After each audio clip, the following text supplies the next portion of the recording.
right here on Michigan Hoof Beats.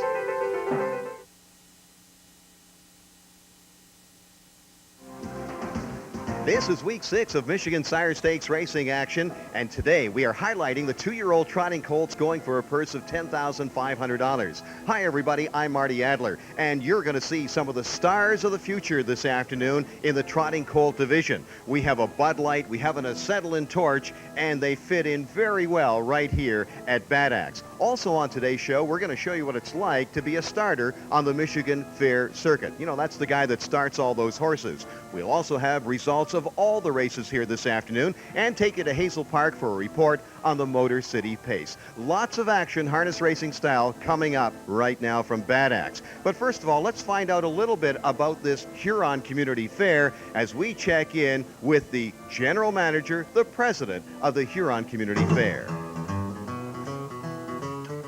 Okay, here comes Orrin Engelhart. He is the president. In fact, why don't we do it right here, of the Huron Community Fair. How you doing, Orrin? Real good. You know what? You look like you belong in an Andy Griffith movie, like the sheriff or something. Well, thank you. That's a real compliment. Did you ever decide to audition for something like No, that? I'm afraid not. I'm just a farm boy. Just a farm boy. Tell us, what is so special about the Huron Community Fair? Well, Huron Community Fair is a real large youth group up here. We have a lot of livestock, and it's a real agricultural area. And we probably got one of the biggest displays of livestock in the state of Michigan. Boy, that sounds terrific. And you get a lot of people that are participating in this? Oh, yes. We have like 1,200 youth kids in the 4-H up here in Huron County. Do they think about this all year long, and how long does it take you to plan such a community fair? Well, it's a year-round thing. We get done with this fair, we're planning for next year's fair. And you do a lot of partying around here, too? Oh, once in a while we party a little bit, yeah. You own some racehorses. The racehorses, I'll tell you, I can't believe some of these fields going for 10 grand. Yeah, we had horses for years. I raced horses for about 30 years.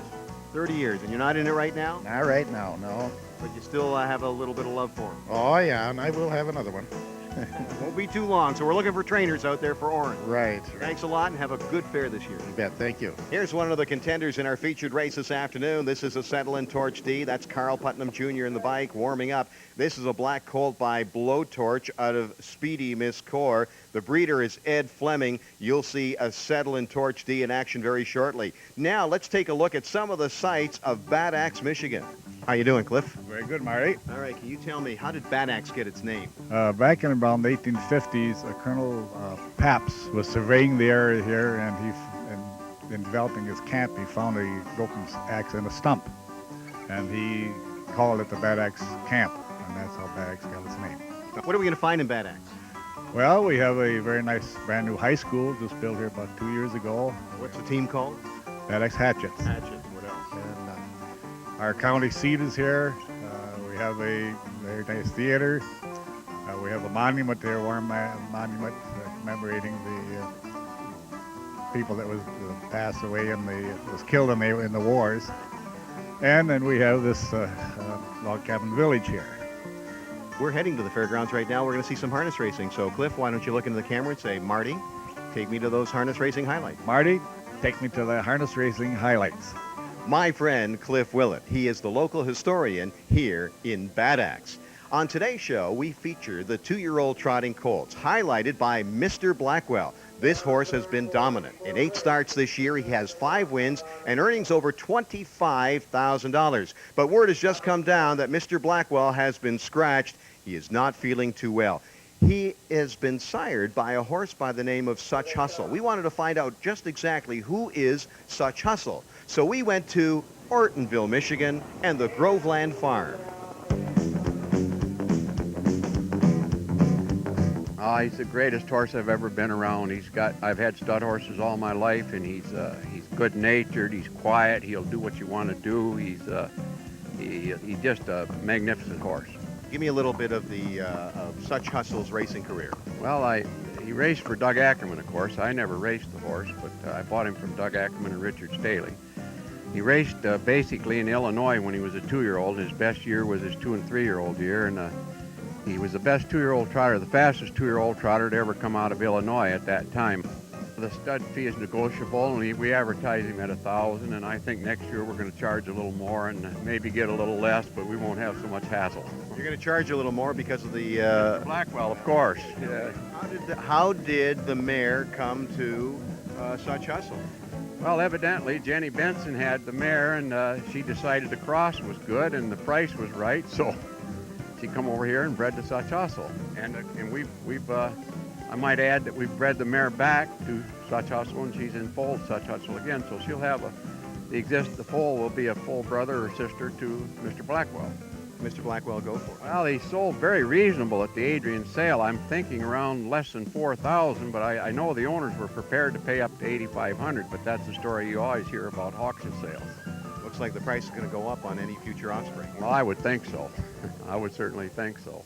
With Mr. Blackwell now scratched out of the race, means the local favorite will probably be a Settlin' Torch D, but there are a couple other horses that think that they have a legitimate shot in this race as well. Coming up next, the post parade for the 2-year-old trotting colts from Bad Axe on Michigan Hoof Beats. We're talking with the track announcer here at Bad Axe, Scott Ehrlich. I guess that makes you a Bad Axe announcer. I hope so, or not. I'm not sure. Sounds kind of funny. Scott, where have you called in your career? First 6 years were at Quad City Downs, which is a western part of Illinois. And then I called the inaugural year at Thunder Ridge in Prestonsburg, Kentucky. Followed that with the Red Mile in '96 and this season, the spring meets.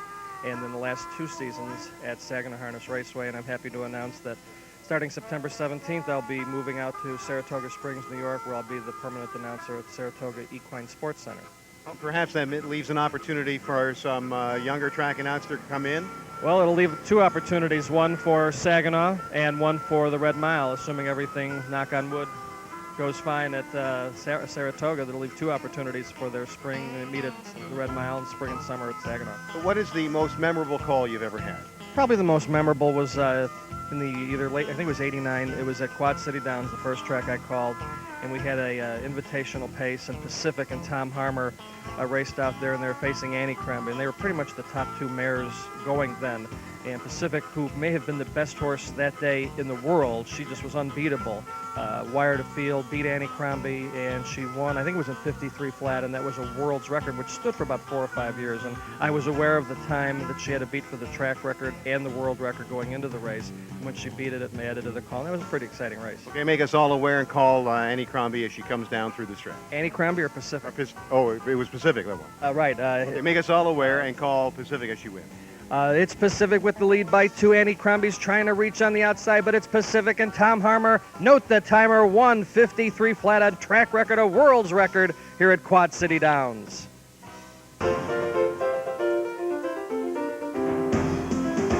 Welcome back to Bad Axe, Michigan. We're at the Huron Community Fair. I'm Marty Adler. We're getting set to bring you the 2-year-old trotting colts. There are 4 of them that are heading to the post now that Mr. Blackwell, the favorite, has been scratched.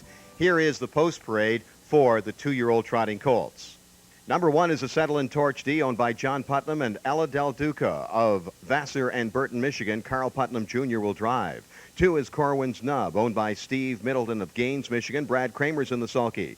The 3 horse has been scratched. 4 is Arnie's Bud Light, owned by Priority Acres of Centerville, Michigan. Jim Prouse is in the sulky. And the 5 horse is King Kate, owned by Martha Steinhilber of Milford, Michigan, along with Lee Saddlebird. Lee is in the sulky. So there you have a look at the horses entered in this afternoon's 2-year-old colt trot, going for a purse of $10,500. Now, just because there are only 4 horses in this field doesn't mean it can't be a competitive race. Any horse in this field can win, including the number 1 horse, a Settlin' Torch D. Now, we tracked down the owner, Ella Del Duca, to hear her thoughts on the number 1 horse, a Settlin' Torch D. We bought him privately as a yearling. So you've had him now for a couple of years. Well, for a year, since would be last September. Now, who picked him out? John Putnam. And you went along with him? Anything that John says, you go with? Yeah, he's been our trainer for a while, and he can pick out trotters. Obviously, he's had 2 or 3 Michigan champions. Have you owned horses before? What have you owned? Oh, we've owned horses for about 11 years. I still have my first racehorse. Who is that? Silver Tears. And what kind of thrill do you get out of racing? I just like it. I breed, and we race, and we raise them, and we buy them, and just it's a lot of fun. Now, what kind of a colt is the Settlin' Torch, in your opinion? He's a fast, tough little horse. And he wasn't handled a lot as a baby, but now he likes to be handled, and they take real good care of him. How do you think he's going to do today? I hope he wins. I really do. I think he can, but we'll see. A Settlin' Torch D certainly does have a chance to win. He's been very strong all year long. Now, this has been a big week in harness racing at Hazel Park Raceway. Their premier race of the season, the $100,000 Motor City Pace, went to the post. We were there. And in the race, it was the very strong entry from the Bill Robinson stable from the Ontario Jockey Club that led the way to the wire. Resurgent Dragon, one half of the entry, led for most of the way, while the other half of the entry, Straight Path, moved up on the far outside, eventually taking the lead midway through the stretch with Randy Waples in the sulky. Straight Path down to the wire, one personally timed in 1:56 flat. Finishing second was Tavern Talk. Now coming into the winner's circle was one of the premier owners in Canada, Tony Del Monte. You can't miss him in a winner's circle. His horse, Straight Path, who wins on this night, also won the $1 million North America Cup just a couple weeks ago. Tony is quite the character. A man who used to do my mailing for me invited me to the racetrack in I started with Camfella at the end of Camfella's 2-year-old season. And I needed a hobby to get away, and I had arthritis in my knee and I had to quit golfing. So I got in, I tinkered with it for a few years and got lucky with a filly called Town Pro and didn't want to give the government too much money. And I kept buying and buying and buying and buying, and now I got about 20-some. Tony Del Monte, certainly a great owner, and made even happier by winning the Motor City Pace, the purse of $100,000 US. Tony is a Canadian, and that meant big bucks for him and a great payday. Shows you, too, that even a book publisher can have a champion horse. Well, earlier this year at Hazel Park on May the 30th, a really nice touch during the Nicole Hudak Pace. Now, the winner wasn't important in that race, but what took place in the winner's circle after the race certainly was of merit. Nicole Hudak was a hostess in the clubhouse whose life was cut short by violence. Nicole was one of a kind, and we'll all miss her. She made you laugh all the time. She always had something funny to say. She dressed wild, and she was just herself, a down-to-earth kind of girl. And everyone, all the employees and everyone got along with her real well. Everyone loved Nicole.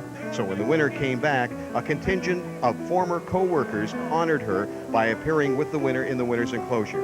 Nice touch. Way to go, Hazel Park.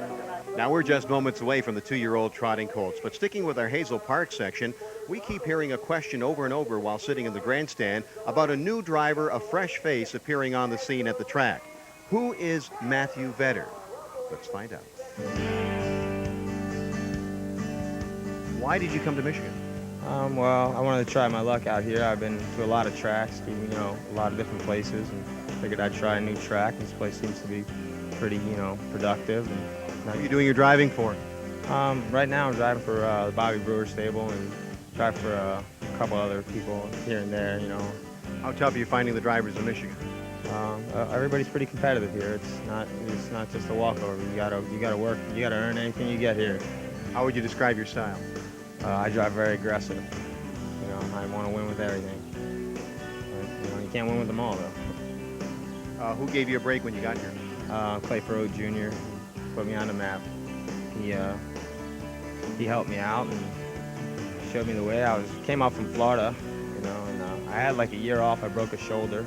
Took a while to recuperate, and come back. It was a year to the day. The first horse I drove here, the last horse I drove in Freehold. So when I lay my $2 down, I'm going to get my money's worth if I bet it on Matt Vedder. Well, I'll try and get it for you.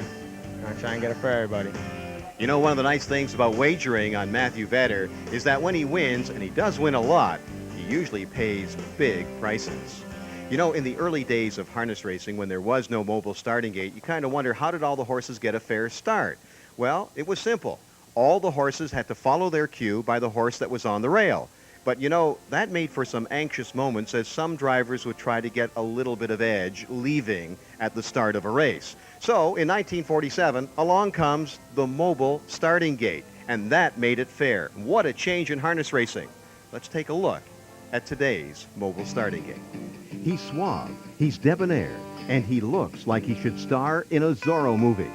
His name is Jim Szabo, with a Z, and he holds down one of the most important positions at the track. He's the starter. Is it easy starting horses? Sometimes it is, and sometimes it's the roughest job on earth. Yeah. Explain to me what it means, what you mean by the roughest job on earth. Well, it's if you've got 8 horses behind the gate and you're trying to keep them all happy, you got to go a certain speed. They have to know what to expect from you, so you're not jamming them up at the gate. You have to be fair to everybody. They're all out there racing for money. Some of the rules for the horsemen would be when they're on the track, the starter's in control. They have to do what the starter tells them. Bring them up to the gate, get them turned. Like at a fair, we have 2 tiers. We make sure that front tier's on the gate so the back tier has a chance to race. They have to keep their feet in the stirrups at all times. When we get ready to start, we call them to the gate. Get them turned, get them together, bring them up together, please. We get them all turned, tell them what we want. We want you up here, then we'll open the wings up. As soon as I open the wings, there's a hand throttle in the back that the starter takes, and he controls the gas. The starter controls the gas. The driver, steers the car. I have control of the wings, the microphone, speakers, and the gas. Our famous thing is, can't tell you where we're going, we can just tell you where we've been. The starter plays a major role in today's racing, and Jim Szabo is one of the best. Our purse for today's race is $10,500. Now, does the winner take all? Here's the breakdown. With a $10,500 purse, all the money does not go to the winner. In harness racing, the winner gets 50% of the purse, in this case, $5,250. The second place horse gets 25%, or $2,625. The third horse gets 12%, or $1,260. The fourth horse gets 8%, or $840. And the fifth place horse in the race this afternoon gets 5%, or $525. Now, when there are only 4 horses in a race, the winner gets all uncontested money. That means that the fifth place horse, which normally would have gotten 5% of the purse, that 5% now goes to the winner. The winner gets 55% in total. One of the contenders in this afternoon's race is King Kate, and one of the owners is Martha Steinhilber. What do you think of this colt? How good is he? He's great. I think he's really great. He was off for a couple or 3 weeks, and we've got him back on now, and he's done well. He's done real well. How many horses have you had with Lee? Probably a dozen. A dozen horses. What's your biggest thrill with harness racing? When they win, naturally. And with King Kate, he won his elimination over the Futurity of Holland last week, and came in third then in the final. And my husband's got high hopes for this guy. He's kind of banking on him. Now, your husband had a bit of a setback, and does harness racing kind of make things a little smoother for him? Oh, yes, he loves it. He looks forward all winter to coming out and watching the horses and watching them at the fairs, and we chase them around every week. 3 days last week and at least 2 days this week. So. Now, we have a scratch in the race, which means there are only 4 horses, but Mr. Blackwell is out.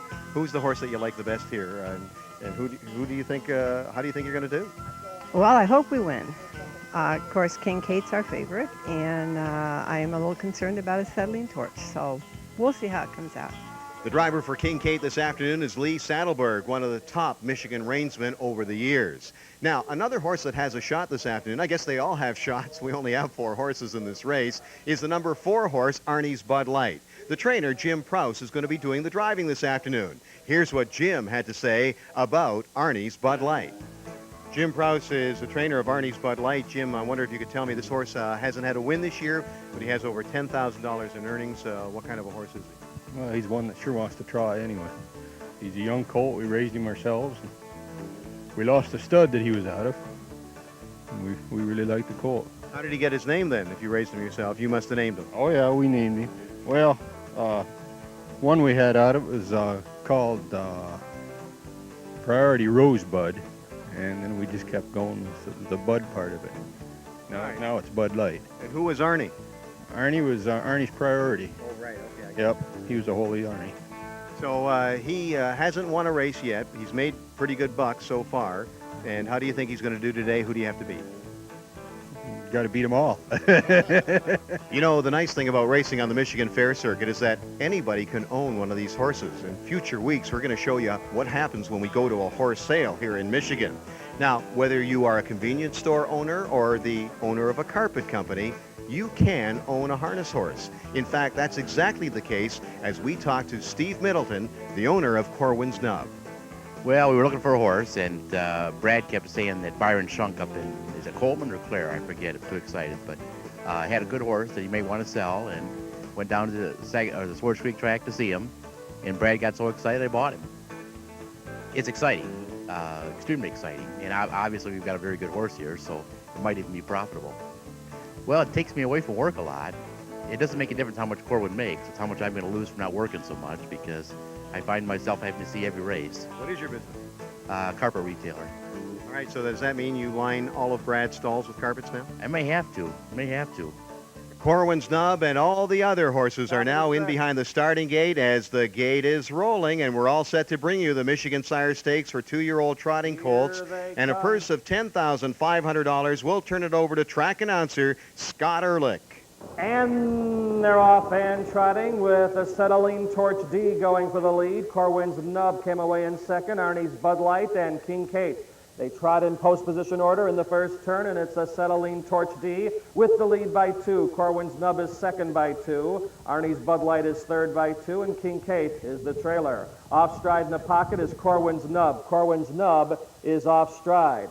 So Arnie's Bud Light inherits second, King Kate inherits third, and Corwin's Nub is still on a break. They head over to the first quarter. Acetylene Torch D leads it by 2. The first quarter was in 31 2/5.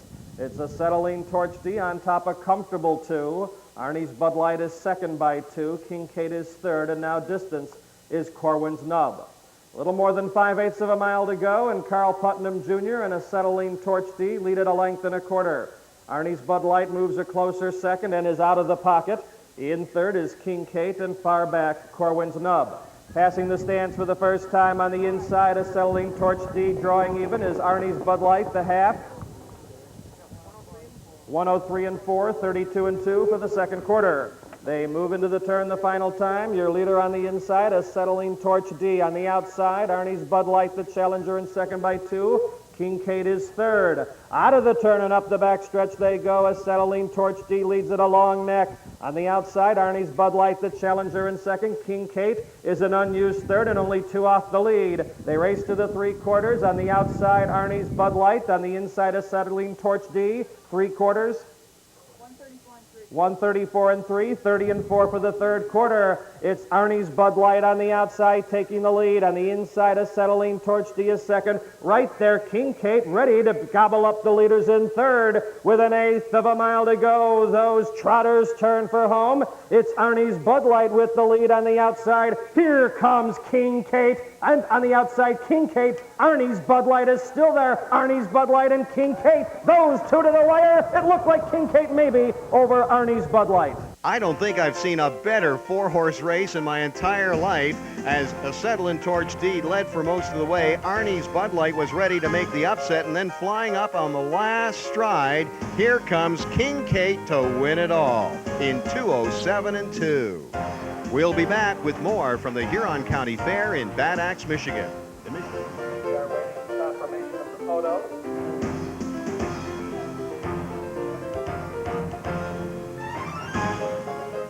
We're here with Martha, and her horse did win. You said this was a tough little horse, didn't you? Right, he is tough, and he's been off for a few weeks, and he's coming back strong. Now, even though it was a 4-horse field, it certainly was an exciting race, too. Right. How did you see that race? Were you a little surprised how Lee raced the horse? Yes, I mean, but he does that. He keeps him in the back, and then he gives a whistle to him, and off they go to get the job done. And this horse had lots of trot coming down to the wire, and he had enough at the finish. He is a tough little horse. I think he's going to be. I know my husband's counting on him. Now, your husband, was he able to see the race? No, he's back by the stall, and he'll be there to get him when he comes back there. But and do you think he was listening to the entire call? Oh, yes, he does. Now, he's in a wheelchair, so he didn't get to be up here. Right. He won't. He'd rather stay in the background, and he hears him well. And this is what racing's all about, and this is what really kind of helps him, too, does it? Sure it does. It definitely. He looks forward all winter long to come back out and watch him go in the spring. Well, congratulations. Your horse won the big race here at Bad Axe. Okay. Now, we're going to take a look at some of the other winners here at the Huron County Fair. In the first division of the 2-year-old filly pacers, Mark Webster on the outside pulled at the half with You Stole My Heart and hung tough the rest of the mile as the daughter of Slapstick picks up her 5th win in 10 starts in 2:03. The filly was bred by Charles Gardner and is owned by James Tish of Brighton and trainer Al Tomlinson of Mason, Michigan.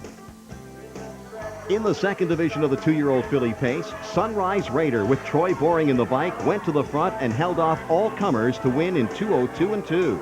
The Keystone Raider filly, who was purchased for $11,600 at last year's Adrian sale, is trained by Larry Horn and owned by house developer Doug Hartung of Adrian. Sunrise Raider is now 6 for 6 in her brief career. In the 3-year-old filly trot division, Viva Lady gives the combination of Mark Webster driver and Al Tomlinson trainer their second winner on the afternoon. And oh, what a winner, as the daughter of Viva Roba sets a new track record of 2:03 and 2. Viva Lady was bred by Lois and Marshall Field and is owned by Dwayne Chippy, Sykes, and Tomlinson of Cass City and Vassar. And in the 3-year-old filly pace division, Clearly Clout destroyed the competition while shattering the track record to win going away in 1:58 and 1 for driver Brad Kramer. The daughter of Stubby B was bred by Norm Vance and is owned by Charles Von C, who does the training. Well, the fans are now leaving, and that's going to do it for us from Bad Axe. We had a couple fine performances, couple track records, and hope you enjoyed seeing some of the best horses in the state of Michigan. Next week, we're going to be in Kalamazoo. We hope you'll join us then for Michigan Hoof Beats.